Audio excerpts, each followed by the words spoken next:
수강생 여러분 안녕하세요. 지난 시간에는 철도 시스템의 회복과 새로운 전쟁에 따른 철수에 대해서 살펴보았습니다. 이번 시간에는 1951년 7월부터 유엔군과 조선인민군 및 중공군과의 사이에서 휴전회담이 시작되면서 본격화된 전장의 교차가와 계획수정의 실시에 관해서 살펴보도록 하겠습니다. 한국철도는 전제율 46.9%의 피해를 받았지만 1950년 시설 복구율은 약 10%에 지나지 않아 1951년부터 본격적인 복구 공사를 시작하였습니다.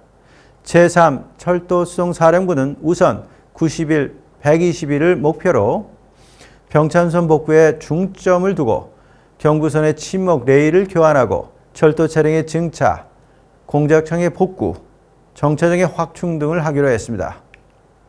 이에 따라 한국철도는 5월 1일에 교통부 시설 전제 피해 복구 계획안을 작성해 주요 지점에 복구 공사의 사무소를 설치하고 1951년 9월 13일 본부 내 교통시설 전제조산위원회를 발족시켰습니다.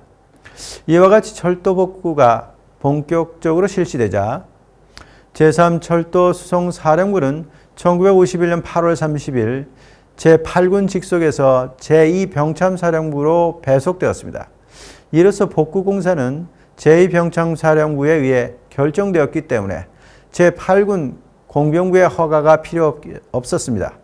철도자재 및 작업용 도구도 제3철도수송사령부 G4를 경유해 제2병참사령부에 직접 요청되었기 때문에 한국철도는 복구용 자재를 보다 용이하게 확보할 수 있었습니다. 실제 복구 공사를 보면 제3철도수송사령부 공무과가 기술적 감독을 하고 있었습니다. 즉 일상적인 유지보수는 제714, 724 철도운영대대의 책임이었기 때문에 그 지시를 받아 교통부의 보선 및 건설요원이 담당했지만 시설 복구는 관련 업무를 담당하는 공무과의 요청에 근거해 미군의 공병단과 제2병참사령부의 기지 공병대가 공사에 참가했던 것입니다. 그 중에서도 철수 작전의 일환으로 파괴된 교량의 복구 23개소의 경우 높은 수준의 토목 기술과 기술 장비를 요구하는 부분은 미군 공병대가 담당하고 그 이외에 상부 트러스, 하부 규격과 같은 공사는 교통부 복구대가 하기로 했습니다. 철도 차량에서 피해율이 높았던 만큼 철도 차량의 증차는 가능한 조속히 해결되어야만 했습니다. 당시 운영 가능한 차량 수는 적었기 때문에 제764 철도 공장대대가 공작창에 배치되어 부산 공작창을 중심으로 수선 작업에 협력하는 한편 운전사무소를 활용하거나 대형 기관차의 수선을 일본 철도 차량 회사에 맡김으로써 철도 차량의 수송 능력을 높이고자 하였습니다. 이와 더불어 800마력, 중량 155톤인 SW8형 디젤 기관차 35량을 포함해서 1954년까지 미국, 일본 등에서 기관차 79량, 객차 76량, 화차 4060량을 도입했습니다. 특히 디젤 기관차의 성능은 1량이 중기 기관차의 4량분에 달했기 때문에 수송력 부족을 크게 완화할 수 있었습니다. 한편 유엔군의 전력 강화와 산업활동의 재개로 인해 수송 수요가 현저히 늘어나기 시작했습니다. 화물수송에서는 군사수송이 급증하였는데 이는 휴전회담이 결렬될 것에 대비해서 전력 증강을 계획했기 때문입니다. 유엔군은 1952년 10월 약 48만 명에 이르고 있습니다. 군사수송은 1951년에는 화물 전체의 80%를 넘어섰고 휴전협정이 성립된 1953년에도 70% 이상을 차지해 수송 전체에 큰 영향을 주고 있었습니다. 대규모 군사수송은 입항지에서 서울을 거쳐 전투지역에 이르는 수송 경로를 형성하여 화물수송이 1949년부터 전장 중인 1951년에 걸쳐 2배 이상으로 증가하는 요인이 되었습니다.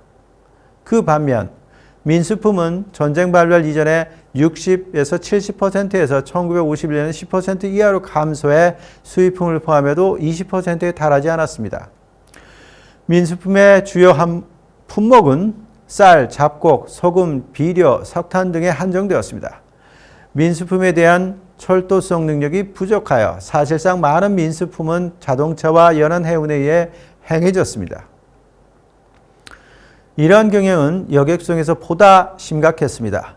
여객성은 열차 압축으로 1949년 31억 700만 인킬로미터에서 1951년 14억 9,700만 인킬로미터로 급감하였는데 그 대부분이 군인과 공무수행자 이동, 난민 수송에 한정되어 일반인의 여행은 지극히 제한되었습니다. 그러나 1951년 후반부터 원조 물자의 조달이 체계화되자 해외로부터 구업용 물자가 증가하고 국내의 산업시설도 서서히 가동하기 시작해 철도성은 새로운 수송수요의 증가에 직면하게 되었습니다. 1952년에는 유엔군 사령부 G4에서 구호물자의 G5가 독립해서 한국통일부흥단 웅커크에 의한 구호물자가 개시되었고 원조 규모도 더욱 확대되었습니다. 기존의 크리크 원조도 1951년 7,444만 달러에서 1952년 1억 5,553만 달러 증가했습니다. 이와 같이 원조 물자가 증가함에 따라 한국 경제는 1951년도 전반부터 소비재 부문이 우선 생산을 늘리고 동년 후반에는 전력, 석탄, 시멘트 등도 다시 생산되기 시작했습니다. 이런 생산 회복세에 대해 철도 수송력은 벌써부터 애로사항이 되고 있었습니다. 예를 들어 1952년 8월 발전소와 주요 공장이 석탄 부족에 시달리고 있었던 반면 탄광에서는 13만 6천 톤에 달하는 무연탄이 수송되지 못하여 석탄 증차회로는 생산 과정이 아니라 수송 과정에 있다고 지적될 정도였습니다. 또한 도시에서도 크리크, 원조 등의 민수품 수송이 종종 지연되어 식량 및 연료 부족 현상이 발생하기도 했습니다. 이렇게 수송력 부족이 일반 민수품 수송에도 영향을 미치고 있어 작전 수행뿐만 아니라 국민 경제 회복을 위해서도 철도 시스템을 전반에 걸쳐서 강화할 필요가 있었습니다. 이에 대해 한국철도는 임기응변적으로 차량 운영을 중지하고 기존의 배차 업무를 복원함으로써 차량 운영의 효율화와 열차의 장대화를 꾀했습니다. 전쟁 초기에는 전황의 변화가 격심하고 수송력의 배분도 각 지역의 수송 통제관에 의해 행해지지 않을 수 없었지만 1951년에 접어들어 후방 지역이 안정화되고 수송 통제가 제8군 사령부하에서 집권하게 되었습니다. 제8군 수송부는 하주 측에 대해 적어도 24시간 전에 수송 청구를 제출하도록 해 소정의 심사를 거쳐 허가와 함께 주요 번호를 할당해서 통지서를 하주와 제3 철도수송 사령부에 보냈습니다. 이것에 근거해 제3 철도수송 사령부는 하주의 소재지의 야전성 통제소에 알려 화물의 적입이 종료된 시점에 야전 이동 통제소가 하주로부터 화물 운송장과 진표를 받은 뒤 실제 화물 수송이 교통부에 행해졌습니다. 그 반면 민간수송은 엉카크와 제3 철도수송 사령부를 경유해 승인된 화물에 한해서 수송을 하게 되었습니다. 그리고 재진격하는 과정에서 대구의 제3 철도수송 사령부에서 작전지까지의 거리가 길어지는 것에 대해 1951년 5월에 교통부 영업과원이 대구, 대전, 서울의 주재, 수송계획의 작성에 필요한 화차 분포 상태나 사용 차량의 각 지방 철도국별 출입 보고 등을 파악해 매일 동사령부에 보고했습니다. 그 후 동사령부가 서울 용산으로 이전하면서 부산의 교통부 본부에는 교통부 연락관이 동사령부에 파견되어 7월부터 전국의 각 역으로부터 수집된 차량의 운용 상태 정보를 본부에 보고했습니다.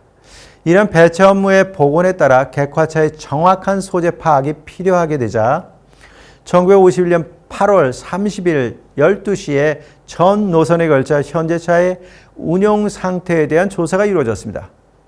이로써 전국적 차원에서 배차 업무가 추진될 수 있게 됐습니다. 마침내 1951년 12월에는 군수품 보급 계획 규정이 적용되어 병참지원부의 수송 요청에 대해 당일 화차를 할당하였던 종래의 배차 방식을 대신해 반개월별로 수송 계획이 작성되어 제8군 G4와 하주 측이 매월 1일과 16일에 5일 전에 협의를 열어 사전에 수송력을 배분하도록 하였습니다. 처음은 전투지구에만 적용되었지만 이것이 서서히 확대되어 6개월 후에는 전 화물의 82%가 계획되기에 이르렀습니다. 철도성의 계획하에 수반하여 교통부의 운유국 영업과 배차 담당에서 엉카크로 연락 요원이 파견되어 민수 구호 물자의 처리가 이루어져 지대한 공적을 남겼다고 합니다. 이후 1952년 3월에 화물 운송장 취급 수속이 실시되어 영내 화물에 대해서도 화물 운송장이 발행되었고 또한 화물차장으로부터 수송본부에 차량 수송 보고서가 보고되었습니다. 그 결과 적재 차량이 서서히 증가하면서도 발송 지연차 및 저하 지연차는 적하거든요. 저하가. 예. 이후 1952년 3월에 화물 운송장 취급 수속이 실시되어 영내 화물에 대해서도 화물 운송장이 발행되게 되었고 또한 화물차장으로부터 수송사령부에 차량 수송 보고서가 보고되었습니다. 그 결과 적재 차량이 서서히 증가하면서도 발송 지연차 및 적하 지연차는 1951년부터 52년에 걸쳐 줄어들어 화물 운영은 개선을 나타나게 되었습니다. 즉 화물 수송의 직권적인 통제는 차량 운영의 효율을 가져왔던 것입니다. 그러나 수송력 배분에서 민수품의 수송은 지극히 제한되었기 때문에 공장에서는 석탄난, 도시에서는 쌀 부족, 농촌에서는 비료 부족이라는 자원 배분에 문제가 생겼습니다. 이것에 대해 1952년 1월에는 식량 군수품 취급이 결정되었고 6월에는 비료, 양곡 등 중요물자의 긴급 수송을 도모할 목적으로 교통부 본부에 긴급물자 수송위원회를 두어 관계기관과의 연락 및 협력을 기하여 수송 계획을 수립함으로써 민수품의 수송력을 확보하였습니다. 이러한 조치를 위하여 각 지역의 철도 등에서 분회가 설치되어 같은 조치가 취해졌습니다.